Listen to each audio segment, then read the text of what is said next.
नमस्कार अनि हार्दिक स्वागत छ दर्शकबिन कार्यक्रम प्रश्न समयमा म भूपाल लुइटेल।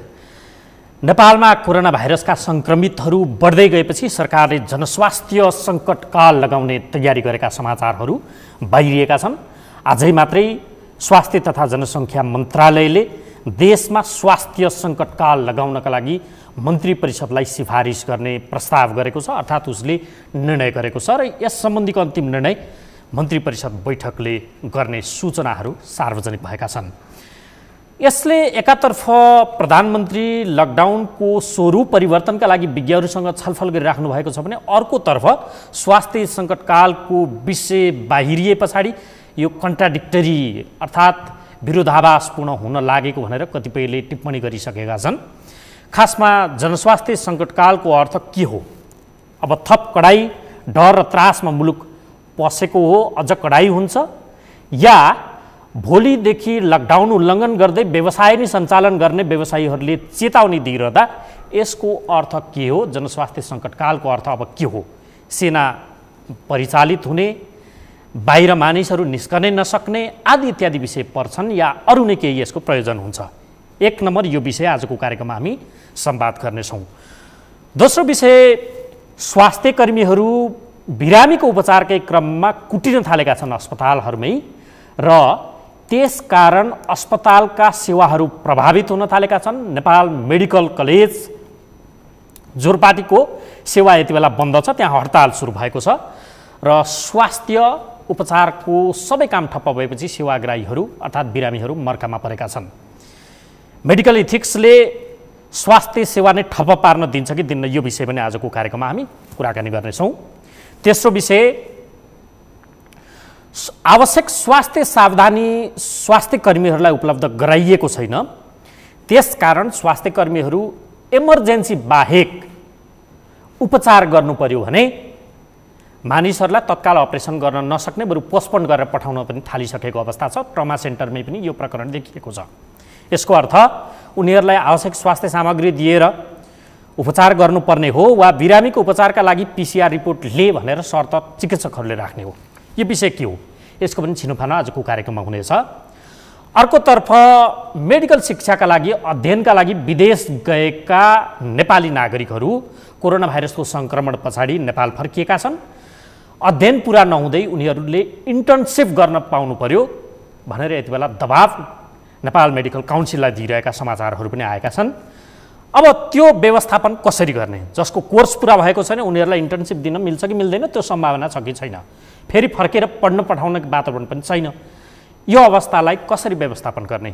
यो विषय समेत जोडेर आजको कार्यक्रममा कुराकानी हुनेछ र हामीसँग नेपाल मेडिकल काउन्सिलका रजिस्ट्रार डाक्टर कृष्ण अधिकारी यति बेला स्टुडियोमा हुनुहुन्छ। सर्वप्रथम म उहाँलाई स्वागत गर्छु। स्वागत छ डाक्टर साहब। नमस्कार। आराम हुनुहुन्छ? एकदम। सुरुमै मैले बताएँ यो त कन्ट्राडिक्टरी कुरा आयो। प्रधानमन्त्री अहिले पनि मोडालिटी यो लकडाउन लामो भयो, 72-74 दिनदेखिको लकडाउन छ, यसको स्वरूप परिवर्तन गर्नु पर्यो भनेर विज्ञहरूसँग छलफल गरिराख्नु भएको छ। अर्कोतर्फ तपाईँहरू पनि सरकारित रहेको एउटा निकाय समेत सहभागी भएर आजै मन्त्रालयले के निर्णय गर्यो भने स्वास्थ्य मन्त्रालयले देशमा जनस्वास्थ्य सङ्कटकाल लगाउनुपर्छ, त्यो निर्णय गरिसक्यो। यसको अन्तिम निर्णय मन्त्री परिषदले गर्नेछ। यो के हो? एकातर्फ प्रधानमन्त्री लकडाउन खुकुलो पारौँ भन्दै हुनुहुन्छ, अर्कोतर्फ लाइन मिनिस्ट्री के गर्दैछ? स्वास्थ्य सङ्कटकाल लगाउनु पर्यो भने यो के हो? कुरो बाजियो नि? बाजिएको छैन। के हो त? यो के हो भने कोरोना, मैले के भन्ने गरेको छु भने कोरोना म जति जान्दछु तपाईँ त्यति नै जान्ने हो। खालि फरक यसमा के छ भने मैले चिकित्सा शास्त्र अध्ययन गरेको हुनाले म यसलाई अर्को लजिकल इनमा म यसलाई व्याख्या गर्छु, तर बाहिर देखिने कुरा यो सबैको लागि नयाँ छ। तपाईँले WHO को अथवा चीनको अथवा अमेरिकाको पनि यसलाई कसरी डिल गर्ने भन्ने हेर्नुभयो भने जुन जुन सिचुएसन विकसित हुँदै जान्छ, जुन अवस्था आउँदै जान्छ, त्यसलाई वैज्ञानिक कसीमा राखेर यसको समाधान गर्दै जाने हो। एक यो कुरा बिचमा तपाईँले अघि सम्बोधन गर्दा पनि भन्नुभयो कोभिडको टेस्टको बारेमा, हामी अहिले पछि आउँला। अब सङ्कटकाल लाग्ने जहाँसम्म कुरा छ, यो सङ्कटकाल भनेको त्यस्तो अघि तपाईँले भने जस्तो महामारी एकदम भयावह आर्मी गरम गरम बाटोमा हिँड्ने होइन। के हो त? यसको उद्देश्य के हो भने जब कोभिडको सङ्ख्या एउटा निश्चित भन्दा माथि, जस्तो अहिले हामी 2000 माथि पुगिसकेको अवस्थामा यसले के गर्यो भने यसलाई रोकथाम गर्न यसको मेजरहरू अलिकति बलियो बनाउनु पर्यो भनेर यसको आशय के हो भने भएको रिसोर्सेसहरूलाई एकीकृत गर्ने हो।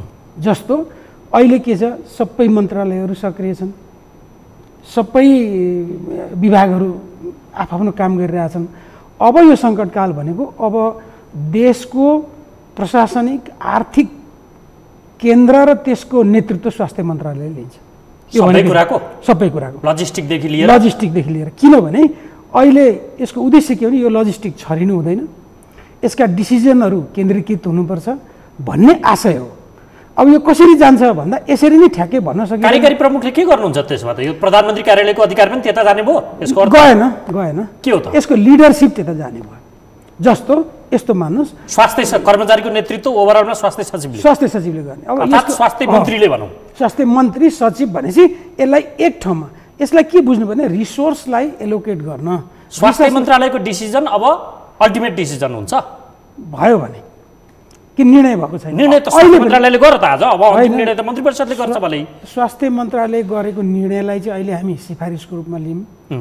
यसै हुनाले अहिले नै पनि बालुवाटारमा मैले बुझेसम्म विज्ञहरूसँग छलफल चलिरहेको छ, त्यसले पनि एउटा निष्कर्ष देला। हामी अहिले अन्तिम ओके, तपाईँले अघि एउटा अलिकति प्रश्न पारिदिनुहोस् त। जस्तो तपाईँले भन्नुभयो यति बेला सम्माननीय प्रधानमन्त्री केपी शर्मा ओली बालुवाटारमा विज्ञहरूसँग लकडाउनको स्वरूप कसरी परिवर्तन गर्ने र जनजीवनलाई पनि सहज बनाउँदै जीवन पनि बचाउने गरेको छलफलमा हुनुहुन्छ। यता मन्त्रालयले के गर्यो? सङ्कटकालको सिफारिस गरिसक्यो। तपाईँ भन्दै हुन्छ ए सेना रोडमा बुट बजाउँदै निस्किँदैन। यसको अर्थ हुन्छ त्यो सङ्कटकालको अर्थ त सेना निस्किने भन्ने पनि हो नि। एक किसिमले सङ्क्रामक रोग नियन्त्रण ऐन 2020 को दफा 2 ले गरेको निर्णय हो यो। यसो गरौँ न, जस्तो हिजो हामीले लकडाउन भनिरहँदा त्यो पनि भयावह हो नि त। हिजो हामीले कसैलाई हिँड्न दिएनौँ नि, दिएको थिएनौँ। किन दिएनौँ भन्दाखेरि प्रहरी आर्मी लाग्ने कुरा यो सेकेन्ड कुरा भयो। तर सैद्धान्तिक कुरा के हो भने हामी नियन्त्रित ढङ्गबाट अब जीवनयापन गर्नुपर्छ। अब हामी कोभिडसँग कम्प्रोमाइज गर्न थाल्यौँ, त्यो हो यो भनेको। त यो भनेको सङ्कटकाल भनेको बुट बजार्दै हिँड्ने होइन। किन मैले भनेको भन्दाखेरि भोलि कसैले टेरेन भने सङ्कटकाल भएको हुनाले यसमा के हुनसक्छ त भन्दा कुनै ऐनहरू निष्क्रिय हुनसक्छ, कुनै ऐनहरू सर्टेन टाइमको लागि विड्रल हुन सक्छन्, सर्टेन टाइमको लागि। त्यो किन भन्दा एउटा सिङ्गल कमान्ड चाहिन्छ। जस्तो तपाईँले स्वास्थ्य क्षेत्रमा हेर्नुभयो भने त्रिभुवन विश्वविद्यालय, शिक्षा मन्त्रालय, स्वास्थ्य मन्त्रालय, आर्मी, तपाईँको के अरे सिभिल हस्पिटल, यी धेरै निकायले चलाएका छन्। म टाढा जान्न कि स्वास्थ्यमै हेर्नुहोस्, प्राइभेट। त्यसो भने यी चिजहरू अब कमसेकम यो स्वास्थ्य एकीकृत ढङ्गबाट चल्नु पर्यो, सिङ्गल कमान्ड एउटा। दोस्रो, भएको रिसोर्सेसहरू त अन्त पनि लागेको छ, त्यो रिसोर्सेसहरूलाई उचित ढङ्गबाट एकीकृत बनाउनको लागि यो आएको। अब यसको अर्थ के हो? स्वास्थ्य सङ्कटकालको अर्थ, यसको अर्थ चाहिँ के हो भने सबै स्वास्थ्य कर्मी एकै ढङ्गले काम गर्छन्, एउटै कमान्डमा हुन्छन्। निजी सरकारी सबै एउटै हुन्छ अब सैद्धान्तिक रूपमा। अब व्यवहारिक रूपमा निजी अस्पतालहरूलाई पनि सरकारले आफ्नो स्वामित्वमा लिन्छ। एकदम हुन्न, होइन, निजी भनेर त्यो अधिकरण गर्दैन, तर त्यसको सञ्चालन, त्यसको निर्देशन पालना अहिलेसम्म त आफ्नो ढङ्गले गरिएको थियो। यो सङ्कटकालले अब एकरूपता ल्याउँछ। र यो किन गरेको भन्दा रिसोर्सेसहरूलाई एक ठाउँमा ल्याउन, त्यसको अधिकतम प्रयोग गर्नको लागि यो गरिएको। जस्तो उदाहरणको लागि म तपाईँलाई भन्छु, कोभिड सुरु भएपछि हामीले के गर्यौँ? ल, हरेक अस्पतालले एउटा आइसोलेसन वार्ड बनाउने क्षमता अनुसारको, पोजिटिभ आयो भने फलान ठाउँमा लाग्ने, होइन भने त्यसको अब्जर्भेसनभरि टेस्टभरि त्यहाँ राख्ने भनियो नि त। तर भोलि एउटा यस्तो स्थिति आयो, अब सबै ठाउँमा तपाईँले पोजिटिभ राख्नु पऱ्यो भने त राख्नै पऱ्यो नि त।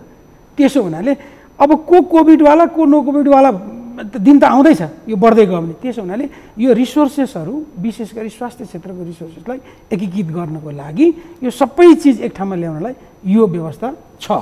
के ठानेर यो गरियो सरकारले? सङ्ख्या बढेको हुनाले आकलन के धेरै वर्ष भन्ने हो? अब आकलनको मलाई भन्नुहुन्छ भने मैले अलिकति हिस्ट्री बताउँछु। यो लकडाउनको सुरुवात, यसको भनौँ यसको क्यालकुलेसन सबभन्दा पहिला हामीले गरेको नेपाल मेडिकल काउन्सिलले। 8 गते जाँच थियो हाम्रो, शनिबार।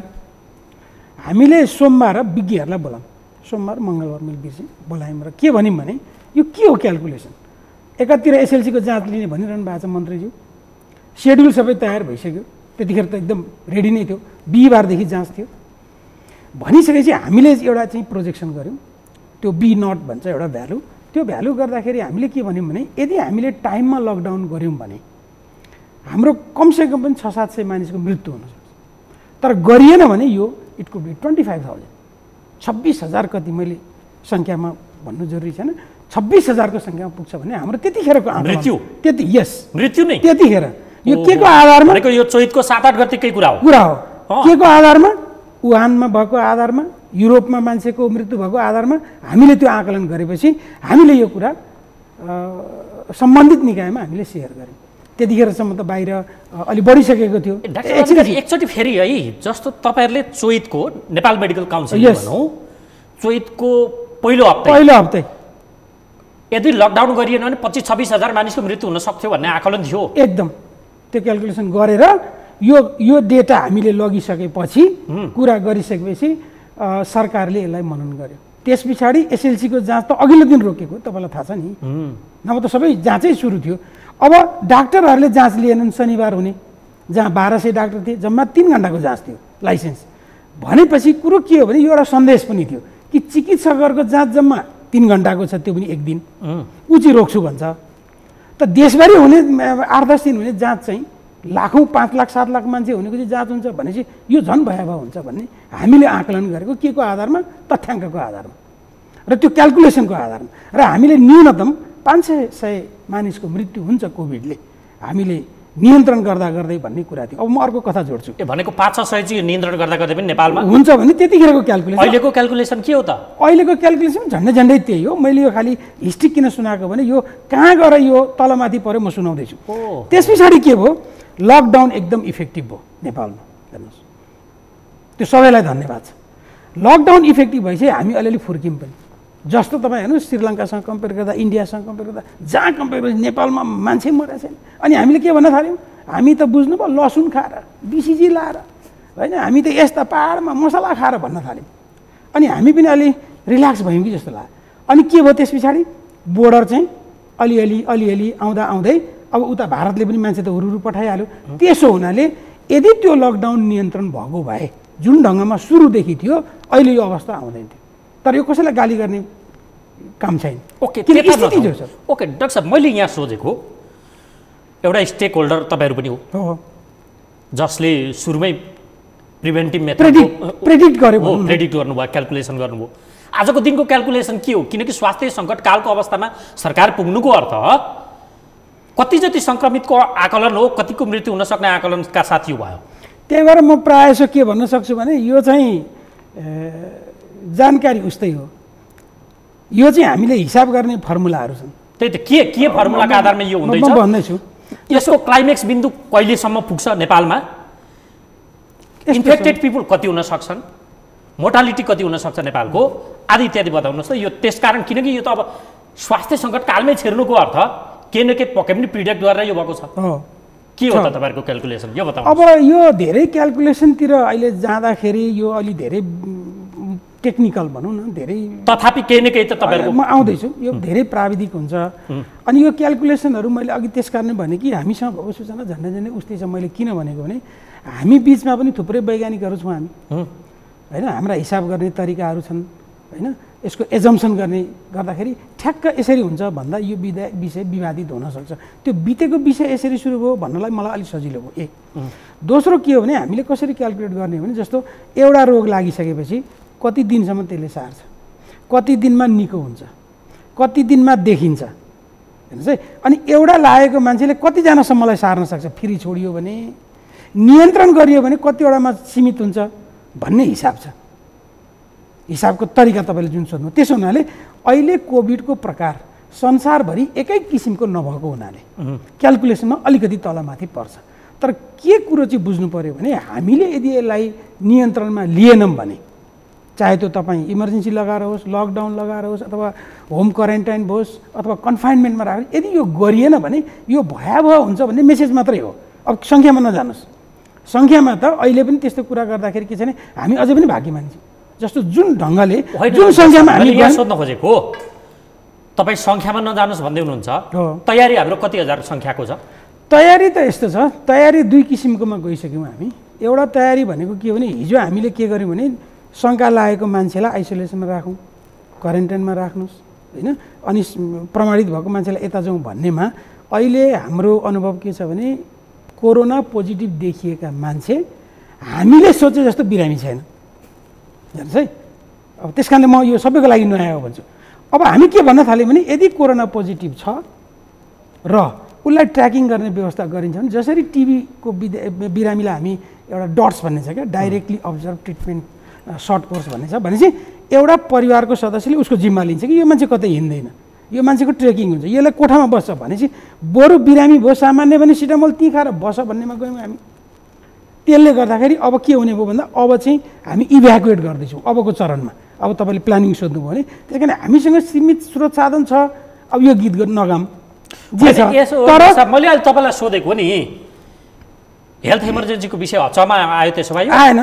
के प्रिडिक्ट गर्नुभयो त? क्यालकुलेसन के हो? क्यालकुलेट चाहिँ भयावह हुन्छ प्रिडिक्ट। त्यो भनेको कस्तो भयावहको अर्थ त जे पनि लाग्ने भयो नि। अब बिरामीको सङ्ख्या बढ्छ, मृत्यु बढ्छ भन्ने हो। कति जति बिरामी बढ्छ? होइन, सङ्ख्या त मैले सुरुकोमा हाम्रो क्यालकुलेसन साह्रै फरक परेको छैन, तर यो सङ्ख्यामा म किन जोड गरिरहेको छैन? कुल सङ्क्रमितको सङ्ख्या कति पुग्न सक्ने आकलनसहित तयारी छ त? होइन, यस्तो हो, यसलाई यसो जाउँ न, धेरै सङ्ख्यामा म किन गइरहेको छैन भने यो यति फ्रेजाइल छ। हेर्नुहोस् है, वैज्ञानिकहरूको अर्को तर्क, नेपाली वैज्ञानिकहरूको तर्क कस्तो छ भने कोरोनासँग किन यति साह्रो आत्तिनु पऱ्यो? मान्छेको मृत्युको सङ्ख्या हेर्नुहोस् न, टिबीबाट मर्ने सङ्ख्या हेर्नुहोस् न तपाईँ, डायबिटिजबाट मर्ने हेर्ने सङ्ख्या उस्तै छ, त्योभन्दा त कोरोना केही पनि होइन भन्ने वैज्ञानिक पनि हुनुहुन्छ। हेर्नुहोस्, त्यो तर्क सायद तपाईँकोमा पनि कोही आउनु होला इन्टरभ्यू गर्न, यो एउटा तर्क भयो। तर हाम्रो यो पूर्व तयारीकै अभ्यास हो। त्यही त हाम्रो पूर्व तयारी चाहिँ सङ्क्रमित कतिसम्मलाई थ्याक्ने गरेको तयारी क्यालकुलेसन त केही गर्यो नि सरकारले। म तपाईँलाई त्यो सोध्दैछु। अब हामीसँग भएको सबै जोडेर अब सङ्ख्या चाहिँ कस्तो छ भने अहिले हामीले रिसोर्स बढाइरहेको हुनाले एकिन यति भन्दा अलि ठिक ढङ्गमा नजान्छ। तथापि 50,000, 1 लाख, 2 लाख, 5 लाखसम्म सङ्क्रमितलाई हामी थ्याक्ने गरेको तयारीमा पुग्यौँ भन्ने हो कि के हो त? अहिलेसम्म हामी भएको बेड सङ्ख्याको आधारमा मात्रै पुग्ने भयो। त्यो भनेको कति? त्यो भनेको 15-20 हजार। त्यति चाहिँ नेपालमा सङ्क्रमित पुग्न सक्ने भए हाम्रो तयारीको आधारलाई मान्दा। त्यो आधार यसो छ, यो यो यो किन अहिले तपाईँसँग म सङ्ख्यामा त्यति गइरहेको छैन? होइन, तर म सङ्ख्यामा किन गइरहेको छु? होइन, जानु पर्दैन, किनकि मानिसहरू त यसबाट पनि तयार हुन्छन् नि। होइन, तयार भयभीत बनाउने मेरो उद्देश्य होइन नि कार्यक्रम। त्यही बनाउनु हुन्छ होला भन्दा डर लाग्यो मलाई, त्यस कारण म सङ्ख्यामा गइरहेको छैन। भोलि यति मानिसहरू किनकि भोलिबाट लकडाउनको मोडालिटी परिवर्तनको कुरा भइरहेछ, व्यवसायीहरू व्यापार खोल्छु भनेर धम्की दिइरहेछन्। यो अवस्थामा त यति सङ्क्रमित हुन सक्छन् भनिसकेपछि उनीहरू अवार हुन सक्छन्। सुन्नुहोस् न, मैले भने त हाम्रो सुरुको सङ्ख्या त 26,000 मान्छे मर्ने छ नि, त्यो त अहिले पनि छ नि। त्यो तपाईँले हेलचेक गर्नुभयो भने सन्देश चाहिँ यति मात्रै हो। तर भोलि हरेक स्कुल हस्पिटल बेड हुन्छ होइन? तपाईँलाई चाहियो भने तपाईँले बनाउनु परेन? हरेक म भन्न पाउँछु जस्तो अहिले को छ, अहिले तपाईँलाई भनौँ स्वास्थ्य कर्मीमा पनि सबभन्दा पहिला फिजिसियन, एनेस्थेसियाको मान्छे, आइसियूको मान्छे छ नि अहिले। भोलि म रेडियोलोजीको मान्छे, मैले इन्टिभेसन गर्नु पऱ्यो, त्यहाँ मैले उपचार गर्नु पऱ्यो। त्यही कारण त्यो कल्पनै नगर्नुहोस् न, यहाँ को मान्छे खाली हुन्छ र? ओहो, त्यो त्यो त्यो भयावहहरू तपाईँले इटलीमा देखिसक्नुभयो नि, वुहानमै पनि देखिसक्नुभयो नि। त्यसो हुनाले हाम्रो तयारी भनेको एकीकृत स्रोत साधन गर्नको लागि यो लगाएको अहिले ठ्याक्कै भन्दाखेरि। तर ल नि त, कतिजना मर्छन् भन्, लु कतिजना बिरामी हुन्छन् भन्। तपाईँले तपाईँलाई ठ्याक्कै कहाँ भनेको छ? क्यालकुलेसन होला नि भनेर त्यस कारण यो क्यालकुलेसन गर्नु त्यति उपयुक्त वैज्ञानिक किन हुँदैन भने हाम्रो एक ढङ्गको क्यालकुलेसन के छ भने यो नबढोस् भन्ने हो। बढ्दाखेरि त भोलि को डाक्टर को नर्स यसको हिसाब किताब हुँदैन, कुन स्कुल कुन पौवा पार्टी कुन अस्पताल कुनै हिसाब किताब हुँदैन। यो त सबै 26-27 हजार मर्ने क्यालकुलेसन नै भन्नुभयो नि? थियो।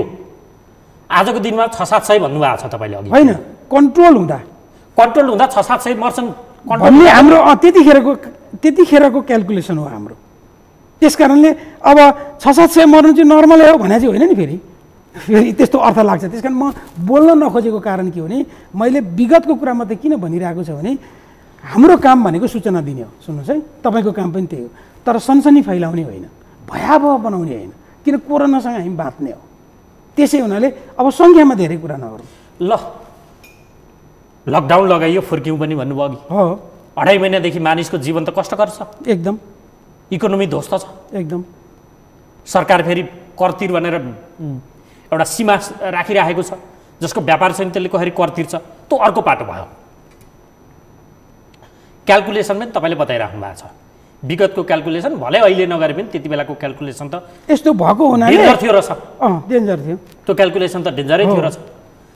त्यसका बावजुद चैतको 11 मा 9 गते दोस्रा सङ्क्रमित देखिए, 10 गते अस्पताल भर्ना गरियो, 10 गते स्वास्थ्य मन्त्रीले पत्रकार सम्मेलन मार्फत नेपालमा दोस्रा सङ्क्रमित भेटिएको जानकारी दिए पछाडि 11 गतेबाट नेपालमा लकडाउन सुरु भएको। दोस्रा सङ्क्रमित भेटिएको यो 73-74 दिनमा 2298 जना अरू थपिए। हजुर, आजको दिनको कुरा गर्नु, हजुर, किनकि त्यो बेला 2 जना थिए। 2298 त लकडाउन गरे पछाडि थपिए, पछिल्लो 5 दिनमा मात्रै 1000 भन्दा बढी थपिएका छन्। हजुर, लकडाउन गर्दा पनि थपियो। अब तपाईँहरूले भले हेल्थ इमर्जेन्सी लगाएर सेनै परिचालन गरे पनि त्यो थपिने सङ्ख्या रोकिन्छ? रोकिन्छ। त्यो एउटा हदसम्म यस्तो हुन्छ, यसको ग्राफ के छ भने एउटा हदसम्म यो बढेर जान्छ, अनि प्लेटु भन्छ एउटा स्थिर भएर घट्ने नै पर्छ। किन घट्नु पर्छ? हाम्रो पुग्ने म्याक्सिमम बिन्दु कति हो त त्यो क्यालकुलेसन? अब हामी कति लकडाउन गर्छौँ त्यसमा भर पर्छ। मैले अघि भने नि यो क्यालकुलेसन दिने लकडाउन मात्र होइन, तपाईँ त विदेशमा रहेका नेपाली पनि ल्याउँदै हुनुहुन्छ नि त, जो सम्भावित सङ्क्रमित। त्यही भएर त बोल्न सकिएन त, ती सम्भावित सङ्क्रमित हुन्। त्यही त, त्यही भएर बोल्न सकिएन। जस्तो अहिले हेर्नुहोस् न, अहिले कहाँ समस्या छ म तपाईँलाई भन्छु। बोर्डरमा नआइज भन्नुहोस् तपाईँ, ए देश छिर्न नदिने, सुन्नुहोस् है, आउन दिनुहोस्, ए रोग छिराउने। अब आएको मान्छेलाई परीक्षण गरौँ न त भन्दा हाम्रो केही स्रोत साधन त सीमित छ। अब मान्छे कस्तो छ भने सुन्नु न, आउँदा के छ भने मैले त्यो भने तपाईँ त मान्छेको व्यवहार, आखिर तपाईँ त त्यही मान्छेसँग डिल गर्नुभएको छ जो तपाईँको जनता हो। अब त्यो जनता के छ भन्दाखेरि ऊ त कुदेर भागेर लुकेर गएको छैन। त्यस कारणले सरकारले भनेको मान्ने स्थिति पनि रहेन, हेर्नुहोस् है, सरकारकै पनि क्षमता रहेन।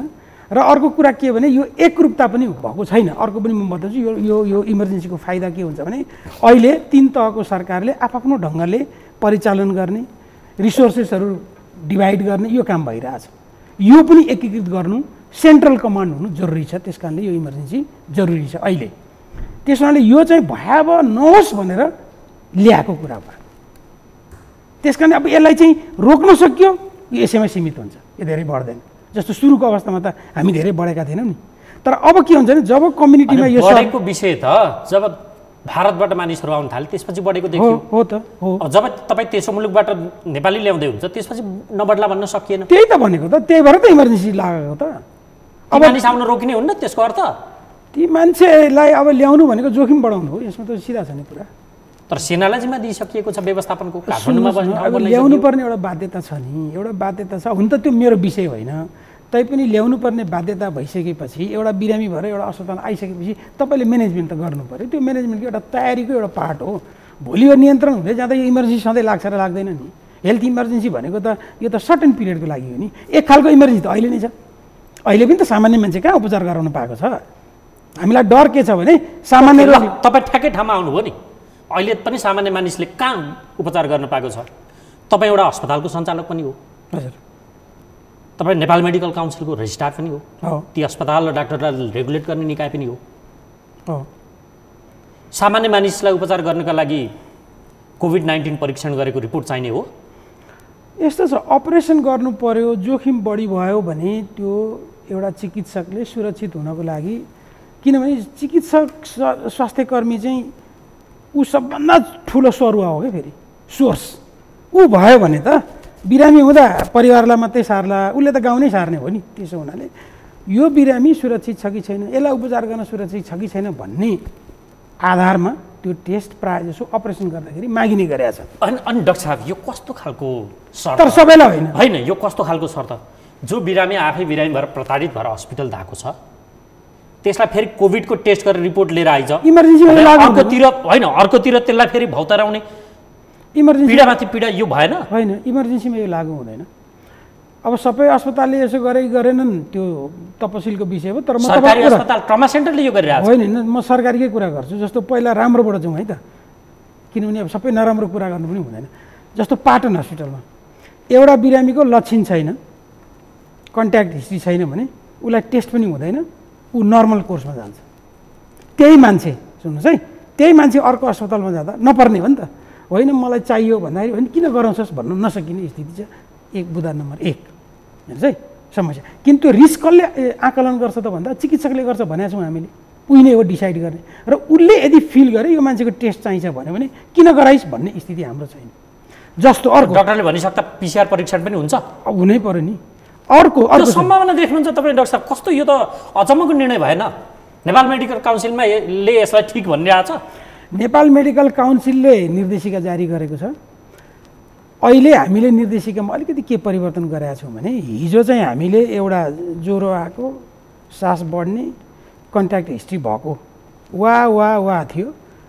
अहिले एन्ड पार्यौँ, यो पनि भएको र पार्यौँ। अब हामी अहिले परिवर्तन हुँदैछ, अरबाट एन्डमा गयो, अरबाट चाहिँ एन्डमा गयो। त्यो चाहिन्छ।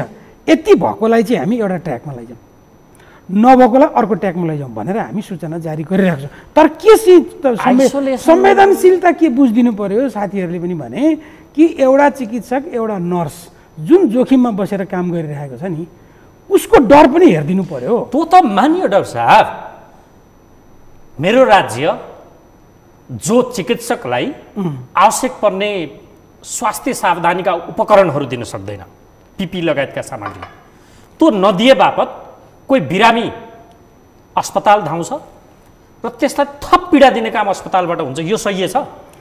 राज्यले पिपी लगायतका स्वास्थ्य सामग्री नदिएका कारण न पिसिआर रिपोर्ट लिए भन्यो नि त्यो डाक्टरले, होइन कि अस्पतालले? पिपीको कुरा निकाल्नुभयो। पिपी जाँच्ने एउटा समिति बनाएको छ, त्यसमा पनि म छु।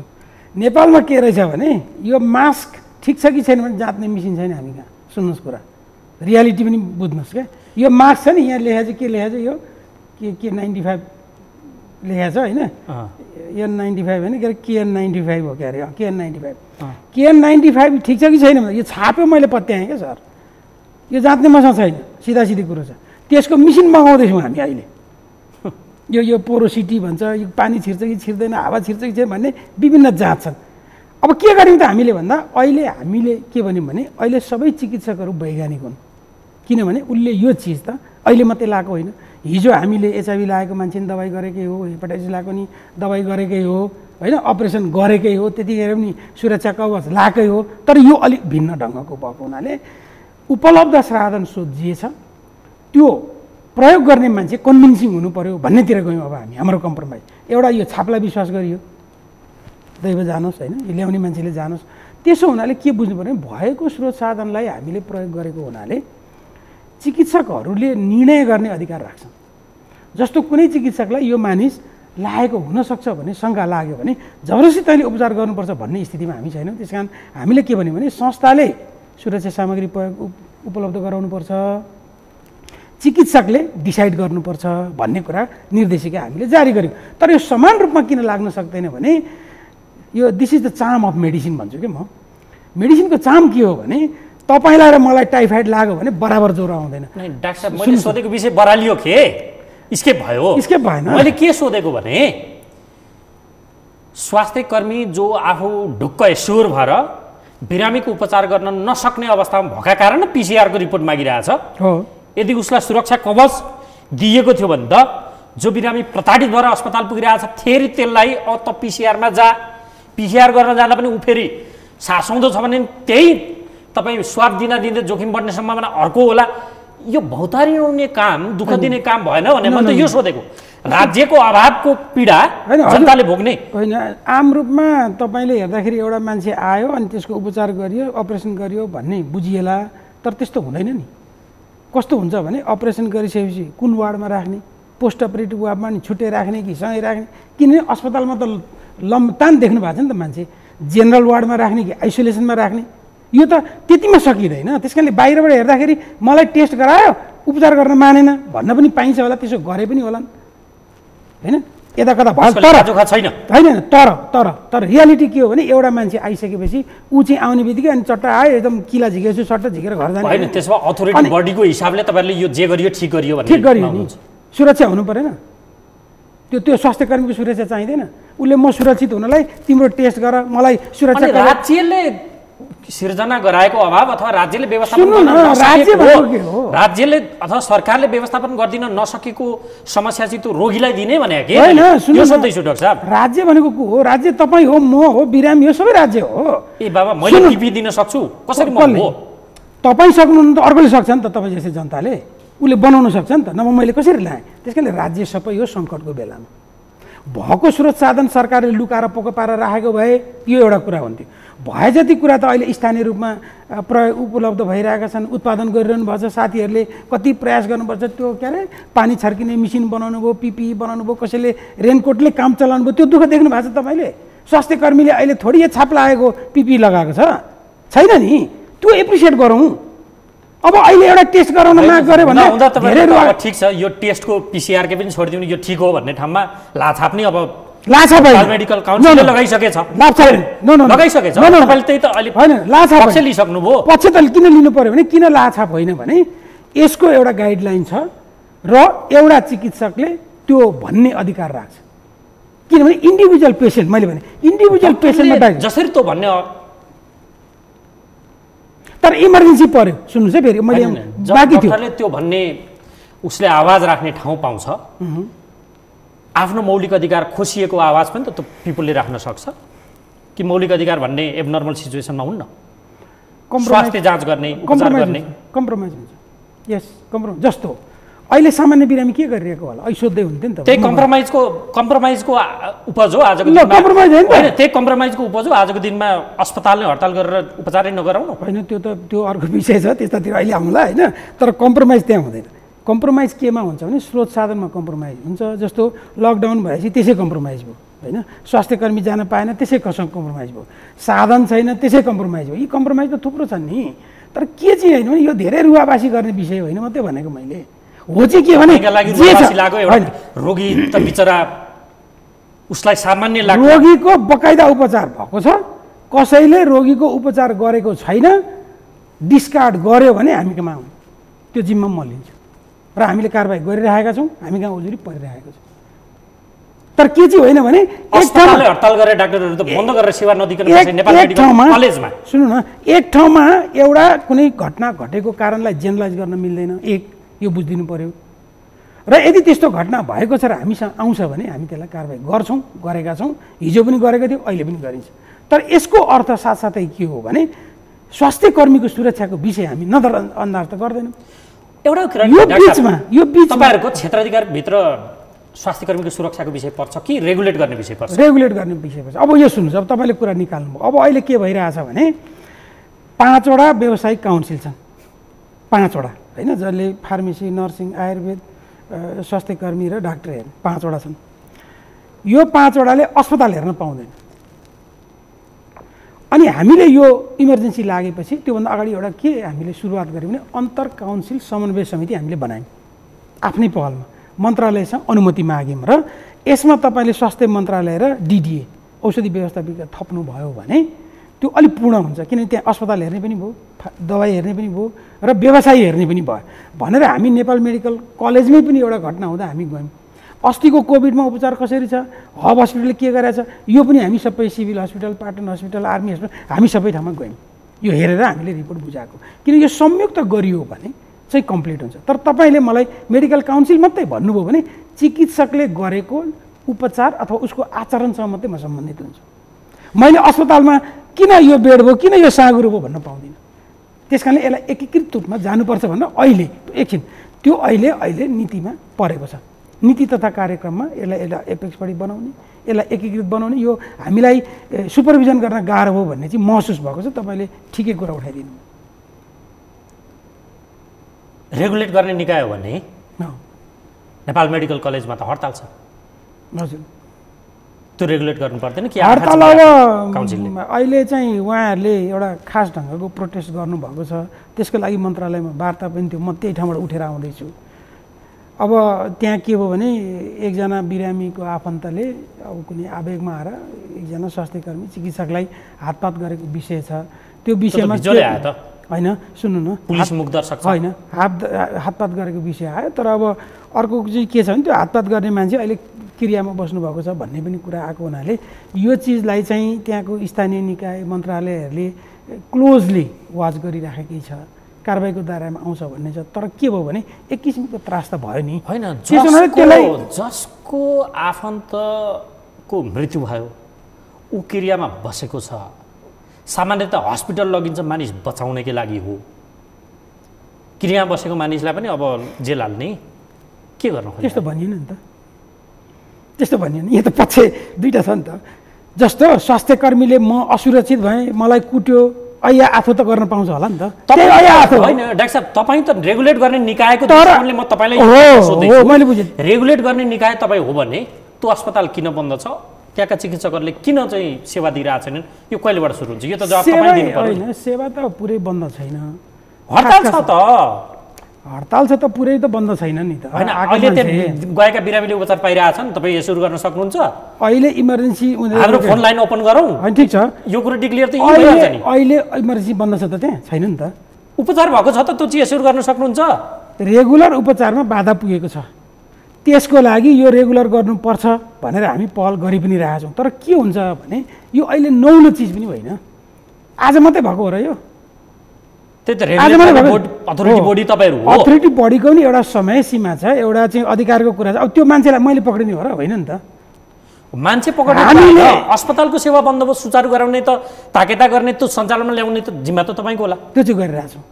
एकदम पत्र लेखिएको छ, किन बन्द भयो, के कति कारणले घटना घट्यो भनेर काउन्सिल यसमा जागरुक छ। तर मैले अघि के भने यो काउन्सिल मात्रै होइन, किनभने अस्पताल सञ्चालन गर्ने अस्पताल सञ्चालक निर्देशिकाले गाइड गर्छ, त्यो मन्त्रालय। औषधिको कुरा औषधि व्यवस्थापन विभागले गर्छ, अरू नर्स प्यारामेडिक्सहरूलाई छुट्टै ढङ्गबाट हेरिन्छ। त्यसैले हामीले हेर्ने भनेको चिकित्सकको दायरासम्म हो। तर के अलिक बेसी जिम्मेवार हामी होलाौँ भने स्वास्थ्य संस्थाको लिडर डाक्टर नै हो। त्यस कारणले त्यो लिडरै ठिक हुनु पऱ्यो नि त पहिला, त्यो अर्थमा मानियो र हामी गरिरहेछौँ। कहिलेदेखि त्यो नियमित सेवा दिने अवस्थामा पुग्छ त? मलाई लाग्छ अब भोलिदेखि बन्द हुन्छ होला। बन्द होइन, खुल्ला? बन्द भनेको हडताल चाहिँ बन्द, मतलब विरोध बन्द भनेपछि भोलिदेखि। मेरो अनुमान हो, मेरो विचारमा म तपाईँकोमा यहाँ त्यहीँबाटै आउँदैछु। एकदम अथक प्रयास छ हाम्रो। यता काठमाडौँ मेडिकल कलेज, हजुर, केएमसी सिनामङ्गलको, सिनामङ्गल मात्रै होइन अरू पनि जोडिए। होइन, सिनामङ्गलकै विषय। हजुर, दुईजना, एकजना डाक्टर एकजना नर्स। हजुर, हिजो मन्त्रालयले 4 जना भनेको थियो, आज अस्पतालले 2 जना मात्रै भनेको छ। अरू 2 जना बिरामी चाहिँ कोभिडका थिए, त्यसकारण 4 जना भनौँ। त्यो पनि अनिश्चितकालका लागि बन्द भयो। अब तपाईँले म जीवन बचाउँछु भनिरहेको छ भने त्यो मानवीयता हेर्नु पर्ने होला। यो चाहिँ अलिकति मिसअन्डरस्ट्यान्डिङ भएको छ। यो विषय अब त्यो हस्पिटल त अनिश्चितकाललाई बन्द भइसक्यो केएमसी यता। यो अलिक मिसअन्डरस्ट्यान्डिङ भएको छ। के भयो भने पहिला तपाईँले सुन्नुभयो होला, यो हस्पिटलमा एउटा कोभिड पोजिटिभ भएपछि त्यो अस्पताल सिल, सुन्नुभयो होला नि, सिल गऱ्यो। यो नचाहिने कुरा, त्यो शब्दै गलत, त्यो सिल हुँदैन क्या। त्यो अनिश्चितकाललाई त हस्पिटल आजबाट बन्द छ होइन। सुन्नु न, यो त काठमाडौँ मेडिकल कलेज यसलाई चाहिँ के छैन, प्राविधिक कुरा उठेपछि प्राविधिक ढङ्गबाटै बुझौँ न भन्न खोजेको मात्रै हो मैले। जस्तो के हो भने एउटा मान्छे त्यहाँ पोजिटिभ देखिसकेपछि उसको संसर्ग, उसले गएको डिपार्टमेन्ट, उसले भेटेका मान्छे त सकेसम्म त हामी ट्रेसिङमा ल्याउनु पऱ्यो नि। त्यो समयको लागि, त्यो अध्ययनको लागि, त्यो सुरक्षाको लागि केही समयलाई बन्द गर्ने हो। तर यो अनिश्चितकाल बन्द होइन क्या, त्यो मात्रै सम्झाउनु खोजेँ मैले। अब अहिले त के हुन्छ पछाडि भनेको नभएकोले त अनिश्चितकाल हो, अनिश्चितकाल। तर सकेसम्म छिटो खुल्छ, त्यसरी सधैँ बन्द कहाँ हुन्छ? त्यसै त तपाईँले टिचिङमा पनि सुन्नुभयो त्यो कुरा। त्यही कारण हामीले भने यो शब्द गलत छ, यो प्रयोग नगर्नुहोस्। यो यो यो यो यो यो शब्दले मिसअन्डरस्ट्यान्डिङ भयो। पहिला त एकदम सिल थियो नि त, सुन्नुभएको होला। त्यो सिल भन्ने होइन, त्यो घेरा इन्फेक्सन कन्ट्रोल गर्ने अथवा त्यसको सीमितता गर्ने कुरालाई केही समयलाई स्थगित गर्ने हो। तर भनियो के सिल गर्यो, मानौँ कि एकदम पुरै गरेर त्यो के भन्छ क्राइम सिन भने जस्तो सिल गरेको भने जस्तो नबुझौँ न, त्यस्तो होइन। कसैले एकपल्ट त्यो प्रयोग गर्यो त्यो शब्द भने अहिले हामीले त्यो प्रयोग नगर्नु भनिसकेका छौँ। तपाईँ आफै पनि एउटा चिकित्सक भएको नाताले हजुर, चिकित्सकको सुरक्षाको विषयमा बोल्नु चाहनुहुन्छ? प्रश्न सोधौँ। चिकित्सकको सुरक्षा रेगुलेट गर्ने विषय मात्रै दुई खाले सुरक्षा छ नि। एउटा तटको राजपुरमा आज 2 जना कुटिए क्वारेन्टाइन, स्वास्थ्यकर्मी भन्ने सुनेको छ। यो विषय त तपाईँसँग पर्दैन, प्रहरीले हेर्ने होला। यो विषय पर्दैन, तर हाम्रो पेशागत हिसाबले त तपाईँ पनि एउटा चिकित्सक, रेडियोलोजिस्ट। यस्तो हो, अहिले यो विषय कसरी आएको छ भने मन्त्री परिषदले ड्युटीमा भएको स्वास्थ्यकर्मीलाई सुन्नुहोस् है एकछिन ड्युटीमा भएको सुरक्षाकर्मीलाई जस्तै पनि कारबाही हुन्छ कुटियो भने भनेको छ हो त्यो चाहिँ सरकारी व्यवस्था भयो होइन। अब यसलाई लागू त काउन्सिलले गर्न सक्दैन, कसरी गर्छ? पुलिसले गर्छ। त्यस कारणले कानुनी व्यवस्था त्यो ढङ्गले आइरहेको छ र यो चाहिँ हाम्रै प्रयासमा भएको, यो सबै साथीहरूको प्रयासमा भएको। त्यही त अब कुरा के आयो भने नि साहब, चिकित्सकलाई रेगुलेट गर्ने त निकाय तपाईँहरू, हजुर पुल पनि छैन, बाढी आयो पारी तर्दै पर्छ जसरी पनि भनेर ठेल्न खोजे जस्तो हो, त्यो पनि त पक्कै नहोला। त्यो त छैन। चिकित्सक बच्यो भने न अरूको जीवन बाँच्ला। त्यही त अघि पिपीको कुरामा मैले, टेस्टको कुरामा त त्यही त भने त मैले, त्यो त हो त, चिकित्सक त बाँच्नै पर्यो, तर उसलाई पर्याप्त पेसेन्ट मरोस् होइन, मरोस् होइन। यो के बुझ्नु पर्यो भने चिकित्सक सुरक्षित हुनु भनेकै बिरामी सुरक्षित हुनु हो, बिरामी सुरक्षित हुने चिकित्सक सुरक्षित हुनु। त्यसकारण पिपीतिर जोड दिउँ, बरु पिसिआर को परीक्षण त अझ महँगो पर्ला पिपी भन्दा। अब अर्को कुरा म भन्छु, इकोनोमिकल्ली खोज्ने भने त्यो पनि त हुन सक्ला नि। अब अथोरिटीको हिसाबले के हो भने कतिपय ठाउँमा के पनि भएको छ भने हामीले किन गाइडलाइन बनाउनु पर्यो भने सबै विद्वान हुनुहुन्छ चिकित्सकहरू, तर के छ भने सबै चिकित्सकलाई, सबै स्वास्थ्यकर्मीलाई त्यही ढङ्गको पिपी चाहिँदैन। म अहिले पनि भन्छु, सामान्यतया ग्लोभ्स, मास्क र गगल्सले पुग्छ, सामान्यतया, सो सिम्पल। हेर्नुहोस् होइन, त्यति भए पुग्छ। तर के छ भने यो जब रोगहरू बढ्दै जान्छ, पाउनु न, को लाग्दो तपाईँ एनएसटीमा काम गर्नुहुन्न भन्ने नि हो तपाईँ ल भिडियो गरेर सुन्नु न, अल्ट्रासाउन्ड सुन्नु न, अल्ट्रासाउन्ड गर्दा त तपाईँ नजिकै गरेर गर्नुहुन्छ नि, बुझ्नु भएन? म त लट्ठीले अल्ट्रासाउन्ड त गर्दिनँ नि, हातैले गर्ने हो। त्यस कारणले नजिकै हुन्छ। त्यस कारणले त्यो बिरामीको अवस्था हेरिकन कति सुरक्षित हुने भन्ने कुरा छ क्या। र मैले खालि के मात्रै, सबै मान्छेलाई एकै खालको पिपी चाहिँदैन। जस्तो शङ्कास्पदलाई एक खालको, शङ्कास्पद नभएकोलाई अर्को खालको, इन्फेक्टेडै भएकोलाई एक खालको, बुझ्नु, अलिक सङ्क्रमित भएको चिकित्सालाई अर्को खालको, यो त क्याटेगोरी छ नि। तर के चाहिँ हो भने एउटा त्रास त छ, एउटा त्रासको कारणले सबैलाई मलाई एकै खालको पिपी चाहियो भन्ने डिमान्ड पनि छ। यो कुरा तपाईँको ठिक हो, तर अब हामी के भन्न सकिरहेको छौँ होइन, तँलाई चाहिँदैन भन्न चाहिँ हामी किन सकेका छैनौँ भने उपचार गर्ने मान्छे त उही हो नि, त उसको सुरक्षा पनि हाम्रो दायित्व हुने भएको हुनाले कति चिजहरू हामीले चिकित्सकै जिम्मामा छोडेका छौँ। र यो गाइडलाइनहरू बनाउँदा अर्को पनि भन्छु, जस्तो अहिले इएनटीको, दाँतको जति गाइडलाइन बनाएको छ त्यही विषयका विशेषज्ञहरू राखेर काउन्सिलले नेतृत्व गरेर गाइडलाइन बनाएको छ र त्यो गाइडलाइनलाई मन्त्रालयमा पठाएपछि मन्त्रालयका विज्ञहरूले हेरेर त्यसलाई इन्डोर्स गर्ने गरिराखेका छौँ अहिले, र यो फ्लोमा छ, यो चलिरहेछ। र पहिला बनाएको गाइडलाइन पनि हामी परिवर्तनको क्रममा छौँ।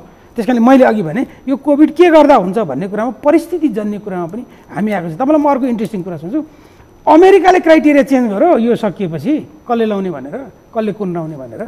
यो त भएको चिजमा हामी एडजस्ट गर्ने हो नि। त्यसकारण के गर्यो त कुरै नगर्नु, राष्ट्रपति त मार्क्सै लाउँदिन भनिरहनु भएको छ हो। भनेपछि त्यहाँ त के छ नि, होइन के छ होइन, त्यहाँ पनि वैज्ञानिक छन्। त्यहाँको जस्तो परिस्थिति हो भने त अमेरिकामा त उसले खोजी मानिसको पिसिआर परीक्षणै गरेका छैन, जति आउँछन् हामी सक्छौँ भनेर दावाका साथ। नेपालमा त खोजी मानिसको परीक्षण गरेको हो।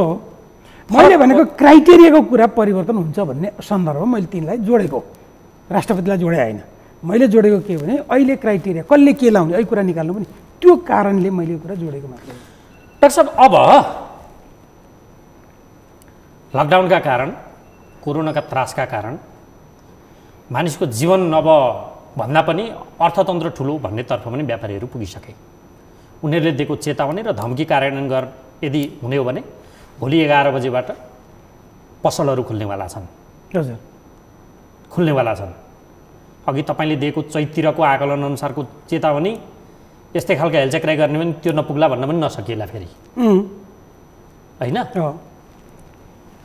अब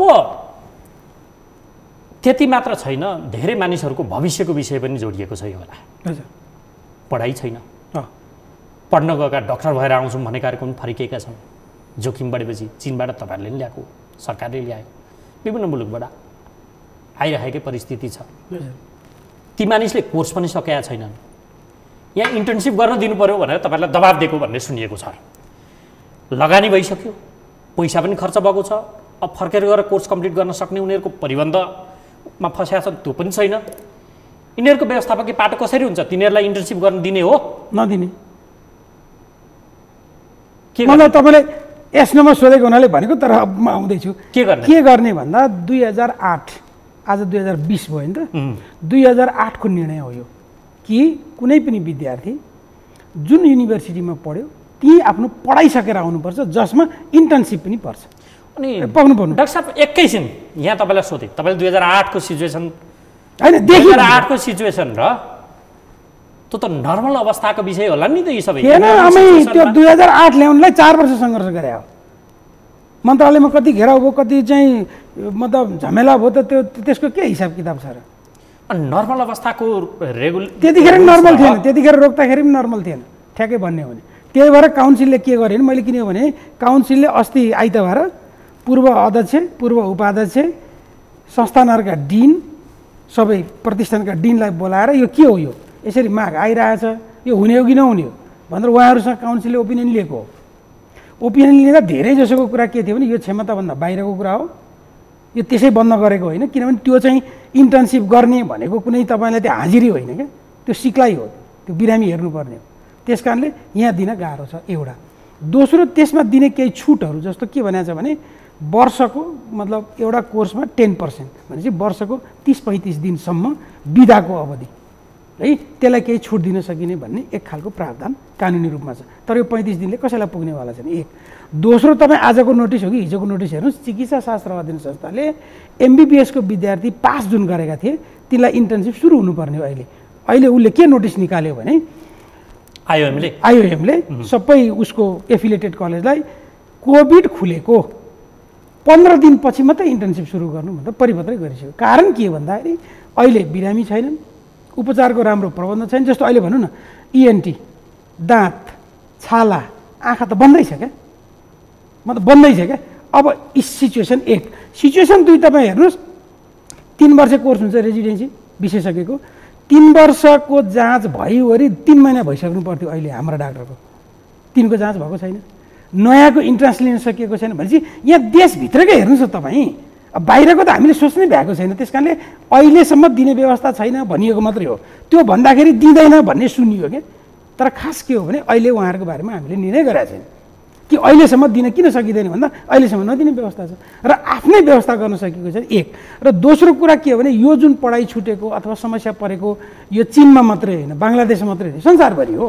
त्यही कारणले जुन दिन नर्मलाइज होला, फर्किनै सक्ने नसक्ने स्थिति होला कि नहोला त्यो हामीले अहिले भन्न सकिँदैन, कहिले खुल्छ भन्न सकिँदैन। त्यस कारणले एउटा सर्टेन पोइन्ट आइसकेपछि निर्णय गर्नु उपयुक्त होला। त्यसै हुनाले अहिले चाहिँ के हो त, इन्टर्नसिप दिने कि नदिने भन्दा नदिने। किन नदिने? क्षमता छैन, त्यही क्षमता नभएर सारा चिज बन्द गरेको, यो त थाहा छ नि त। अहिले स्कुल खुल्या छ र? त्यही नभएर तपाईँलाई प्रश्न गर्दैछ हो, मैले त्यही त मैले प्रति प्रश्न गरेँ के भने अहिले स्कुल खुल्या छ र छैन, अहिले दोकान खुल्या छ र छैन भनेपछि इन्टर्नसिप पनि खुल्दैन। त्यस कारण यो सामान्य अवस्था हुँदा त दिन नसकिएको, झन् यस्तो भयावहमा कसरी दिन सकिन्छ? सामान्य अवस्थामा त त्यो मागै थिएन नि विदेशमा, किन्दैन हुनु। अब एकदम गजब थियो नि, कत्रो लडाइँ भयो, तपाईँलाई हिस्ट्री थाहा रहन्छ। लडाइँ घेराउ कति सङ्ख्या छ त्यस्तो, ताकि यदि दियो भने त यदि दियो भने हो। अब यही कुरा बताउनुहोस् त, कति सङ्ख्या छ? यो सङ्ख्या कति छ भने MBBS अथवा अन्डर ग्रेजुएट पढ्ने विद्यार्थीको सङ्ख्या करिबन 700 छ विदेशमा। त्यो सालको है, फेरि अहिले त त्यत्रो धेरै नभएन। अहिले आएर इन्टर्नसिपको माग गर्नेहरूको सङ्ख्या यदि अनुमति दिने भने कति सङ्ख्या छ? अनुमति 700 छ। अब PG को छ झन्डै 400, 7-4 1100। अब तिनलाई पढाउनै नसकेर पठाएको हो खासमा त यहाँ नसकेरै पठाएको त हो नि, त्यहाँ क्षमता छ उतै जानुहोस् भने त हो नि। यहाँ पढाउनु सक्ने भए त यहीँ पढाइहालिन्थ्यो भनेपछि एक त क्षमता पहिल्यै छैन भन्ने थाहा छ होइन। अहिले अप्ठ्यारो परेको चाहिँ हाम्रो अनुरोध के हो भने यो अप्ठ्यारो तपाईँहरूलाई मात्रै होइन, यो अप्ठ्यारो यहीँ हुने विद्यार्थीलाई पनि छ, हामीलाई पनि छ, सबैलाई छ। त्यस कारण अलिक धैर्य गरौँ। भोलि पर्सि चाइना नखुल्ने त हुँदैन नि त, एक दिन त खुल्छ नि त, अलिक ढिलो खुल्ला। त्यस कारणले यो पीडा सबैलाई परेको हुनाले त्यो पीडामा सहभागी हौँ भन्ने मात्रै हाम्रो कुरा हो। जस्तो अहिले नेपालमा पढ्ने इन्डियन विद्यार्थी, म सजिलो बनाइन्छु, नेपालमा पढ्ने इन्डियन विद्यार्थी भारत गएको छ नि, त्यो आउन सकेका छैन। अब त्यो भारत गएको विद्यार्थीलाई इन्डियाले इन्टर्नसिप गराउँछ त? त्यहाँ पढाइदिन्छ? पढाउँदैन भनेको त्यो सीमितता सबै ठाउँमा छ। यो अब यो चाइनाबाट आएको मात्रै हामीलाई दिएन, हामीलाई किन ल्याइस् भन्नु परेन। यो त ज्यान बचाउन आएको नि, यो त अप्ठ्यारो परेर आएको नि, यो त अनि अर्को कुरा सुन्नुहोस्, अब हामीलाई समस्या अर्को पनि पर्छ के भने जति विद्यार्थी नेपालमा आएका छन् झन्डै उस्तै विद्यार्थी विदेशमै छन्। फेरि अहिले पनि चाइनामा छ क्या विद्यार्थी, सबै 100% आएको होइन। भनेपछि दुईतिर छ। अब कसैको 3 महिना पुगेको छैन, कसैको 1 महिना पुगेको छैन, कसैको 9 महिना पुगेको छैन भनेपछि एकरूपता पनि छैन। त्यसो हुनाले अहिले हामीले फ्ल्याटली दिने नदिने भन्ने निर्णय गर्नुभन्दा पनि अहिलेसम्म दिने व्यवस्था छैन भनिएको। उदाहरण चाहिँ मैले आइएमको किन दिएको भने नेपालमा पनि स्थिति चाहिँ भएछ। यसको अर्थ दिने सम्भावनै छैन तपाईँको तर्क अहिलेसम्म गाह्रो छ। नेपालकै अवस्था त्यो छ। अब कहाँ विदेशमा गएर पढेर सजिलोको लागि उता गएर पढेका हैसियत भएकाहरूलाई कहाँ यहाँ दिने भन्ने खालको तपाईँको तर्क। त्यस्तो पनि होइन, फेरि अब त्यही त हो नि, यो भाषा मिलेन, भाषा मिलेन। क्षमता नहुनु र दिन्न भन्नु फरक कुरा छ।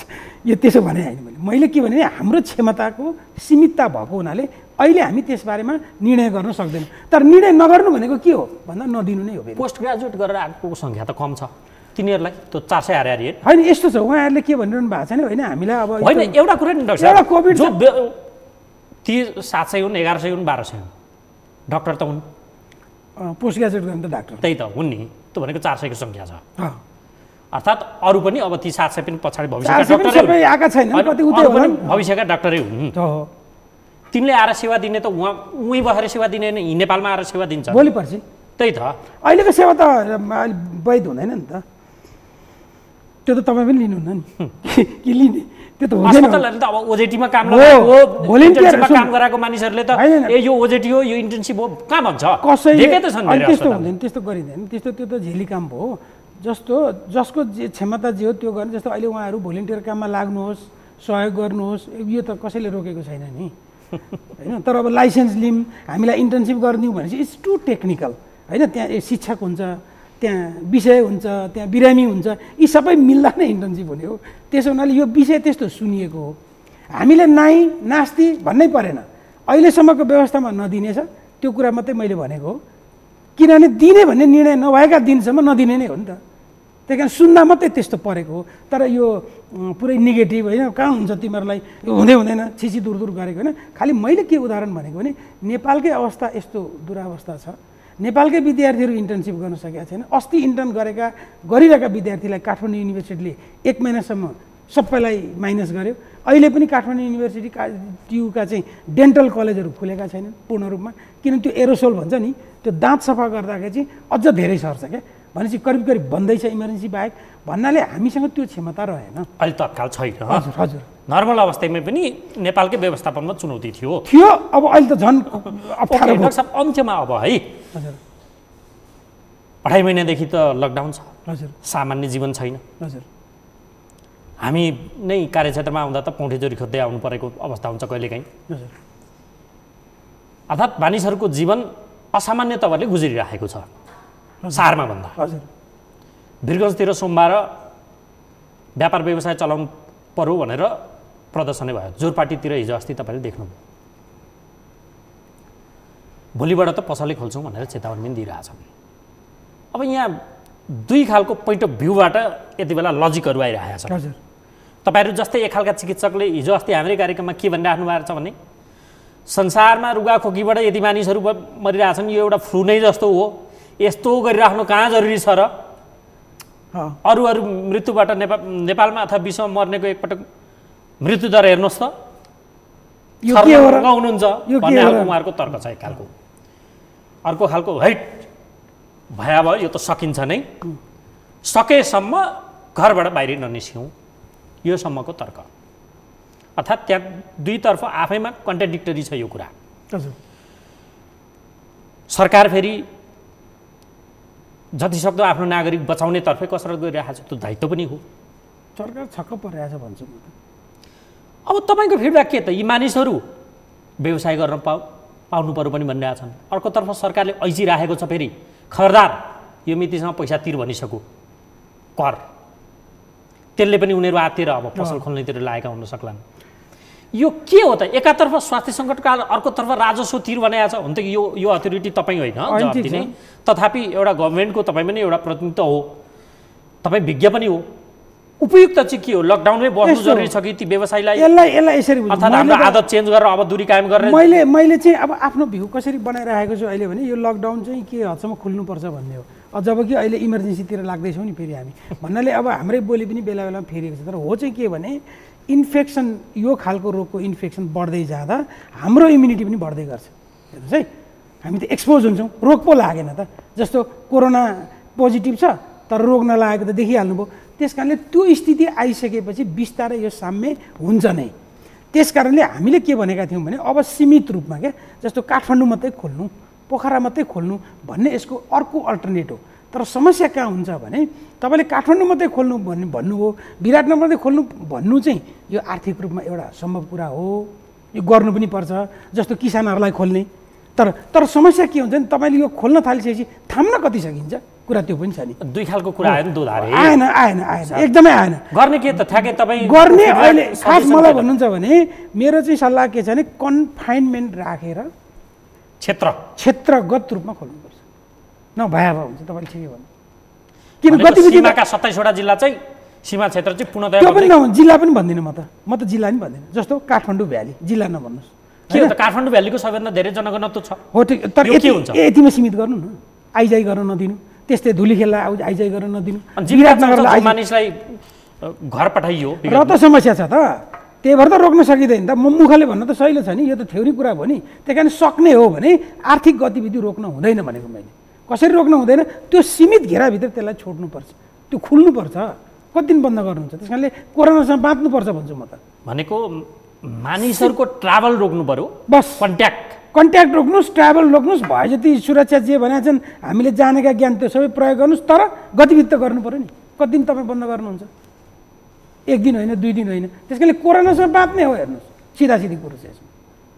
अब यो इमर्जेन्सी सधैँ लाग्ने होइन। यो इमर्जेन्सी अहिले किन लगाइयो भने यो इमर्जेन्सी रिसोर्सेस एलोकेसन गर्नको लागि, नियम कानुनहरूलाई एक ढङ्गले लाउनको लागि ल्याएको हो। यो अरू कुनै युनाइटेड भनौँ, एलोकेट भन्नाले त अब एकै ठाउँमा आउँछ नि त। त्यस कारणले यो नछरियोस् भन्नलाई मात्रै हो। त्यस कारण यसलाई पनि मैले भयावह माने। यो लाउँदै गर्दा पनि आर्थिक गतिविधि चाहिँ खोल्नुपर्छ, त्यो कुरा म तपाईँसँग सहमत छु। हवस्, समय दिनुभयो डाक्टर साहब, धेरै धेरै धन्यवाद। थ्याङ्क यू, धन्यवाद। आदरणीय दर्शकहरू, कार्यक्रमको निर्धारित समय सक्यो। आज हामीले नेपाल मेडिकल काउन्सिलका रजिस्ट्रार डाक्टर कृष्ण अधिकारीसँग सरकारले, त्यसमा पनि स्वास्थ्य मन्त्रालयले चाहिँ मन्त्री परिषदलाई स्वास्थ्य सङ्कटकाल लगाउनका लागि प्रस्ताव सिफारिस गर्ने निर्णय गरेको छ। यसको अन्तिम निर्णय मन्त्री परिषदले गर्नेछ। तथापि लकडाउनको स्वरूप परिवर्तन गर्नेबारे प्रधानमन्त्रीले नि विज्ञहरूसँग छलफल गरिरहँदा यो निर्णय आउँदाखेरि अब थप अन्योलता छाएको हो कि के हो खास यो विषय, यसमा अलिक घनीभूत रूपमा हामीले छलफल गऱ्यौँ। सुरुवाती फेजमा हाम्रो आकलन के थियो, क्यालकुलेसन नेपालको, यो विषय पनि आजको कार्यक्रममा अलिकति उठेको छ। फेरि पनि हामी त्यही भन्छौँ, सुरक्षित रहनका लागि दूरी कायम गरौँ, सकेसम्म सावधानी अपनाऊ। यो भन्दै आजको कार्यक्रमको निर्धारित समय सकिएको छ। अर्को अङ्कमा फेरि तपाईँ हाम्रो भेट हुने नै छ। हामीलाई आजलाई बिदा दिनुहोस्। नमस्कार।